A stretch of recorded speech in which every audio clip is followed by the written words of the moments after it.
Est-ce que la région pourra un jour former ses propres médecins?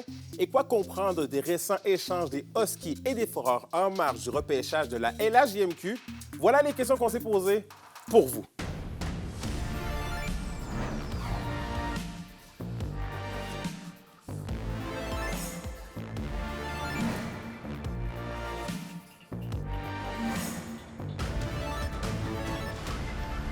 Ici Anthony Dallaire et voici vos informations. On débute le bulletin dans le monde de l'éducation. Un pas de plus a été franchi vers la formation de médecins dans la région. Le gouvernement Legault et le réseau des universités du Québec injectent de l'argent pour qu'une cohorte de l'UQAT voit le jour. Un reportage d'Alexis Dumont. Des universités du Québec en région auront du financement pour appuyer un nouveau programme pour former des médecins axés sur la médecine familiale. Une nouvelle bien accueillie ici dans la région, notamment par le recteur de l'UQAT. Donc, c'est exactement là où on souhaite aller comme université, notamment à travers notre agrandissement et la clinique interdisciplinaire là, qui est en construction actuellement à Rouyn-Noranda.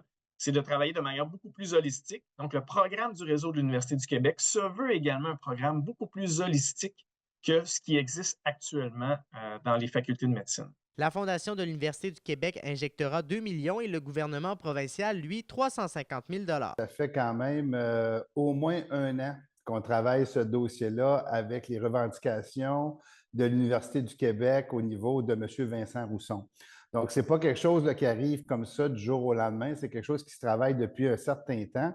Et c'est une discussion qu'on a eue aussi avec le ministre Dubé, avec le temps au niveau comme député, comment qu'on faisait pour avoir une possibilité d'être attractif lorsqu'on fait du recrutement de médecins. Cette nouvelle solution aura également des impacts sur les médecins qui voudront rester dans la région plutôt que de se concentrer vers les grands centres. Nous, on accueille favorablement tout projet qui vise à former davantage de médecins en région parce que, bon, faut savoir qu'il y en a déjà qui se fait de la formation de médecins en région, puis c'est déjà une excellente façon de retenir des médecins dans notre région, puis de les garder par la suite. Quand ils ont passé nos médecins résidents 1 an ou 2 dans nos différents GMFU en région, bien, on a beaucoup plus de chances de les garder par la suite en pratique chez nous.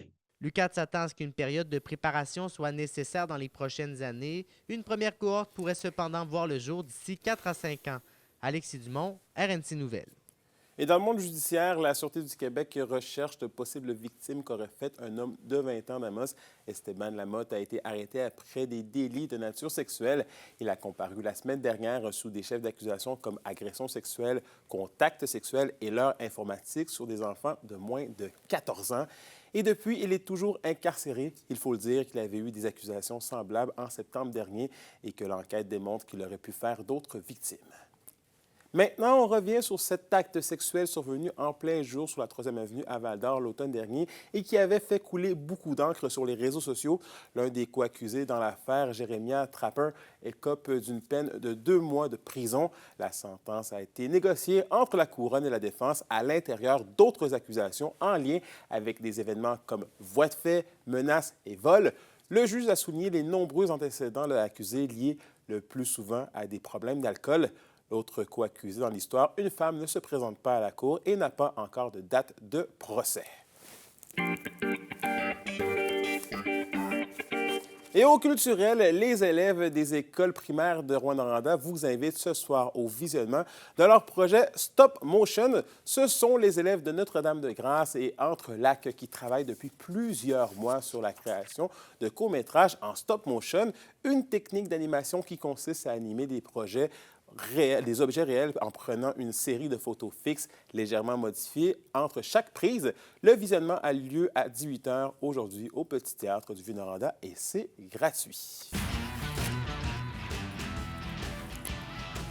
Au sport, coup de tonnerre dans le monde du hockey. Les Huskies de Rouyn-Noranda échangent l'attaquant Bill Zonon, le favori de la foule, plie bagage pour l'Armada de Blainville-Boisbriand en échange de 3 choix de première ronde et l'attaquant de 16 ans, Samuel Rowe. Zonon aura finalement passé 3 années complètes dans l'uniforme des Huskies, totalisant 180 points en 195 matchs.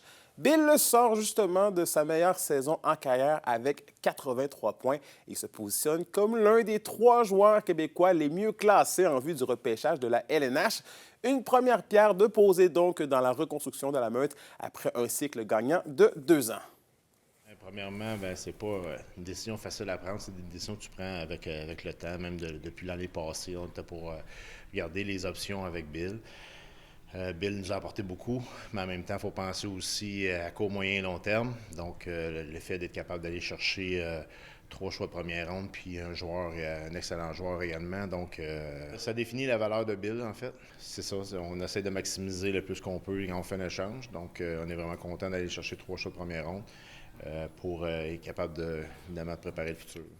Et du côté des Foreurs maintenant, les emplettes en vue d'une prochaine saison se sont amorcées en force mardi avec l'ajout de défenseurs clés, le gaucher de 18 ans, Anthony Paré. Mais Maxime Desruisseaux a continué ses achats aujourd'hui en allant chercher le vétéran de 20 ans, Mel Saint-Denis, en provenance de Rimouski. Saint-Denis vient de connaître 2 bonnes saisons avec l'Océanique, avec 58 et 41 points.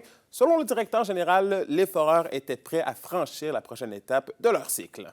Ceux qui ont écouté quelques matchs de l'Océanique, spécialement en série, là, je pense qu'il y a l'ADN d'un foreur, dans le sens que c'est quelqu'un qui s'implique physiquement, c'est quelqu'un qui est engagé. Puis ça, c'est 2 belles qualités pour un joueur de hockey, que d'avoir un Paré, Cossette, Ayotte, Fortin, Bondar, Carbonneau, Gauchi. Je suis obligé de te dire que je suis content de notre brigade défensive. On est encore jeune en arrière parce qu'on peut avoir, là, si tout va comme on veut, on peut peut-être avoir la même brigade défensive pour les 2 prochaines années. Donc. Et bouger, peu importe nos limitations. Voilà l'objectif de la tournée À vos marques qui est de passage à Rouyn-Noranda. William Maillet a été témoin de l'engouement record pour cette 2e édition du défi sportif. Voici son reportage. Le départ est donné pour les quelques 250 athlètes participant à la tournée À vos marques. C'est cool, puis j'aime beaucoup ça. Quelle activité tu préfères?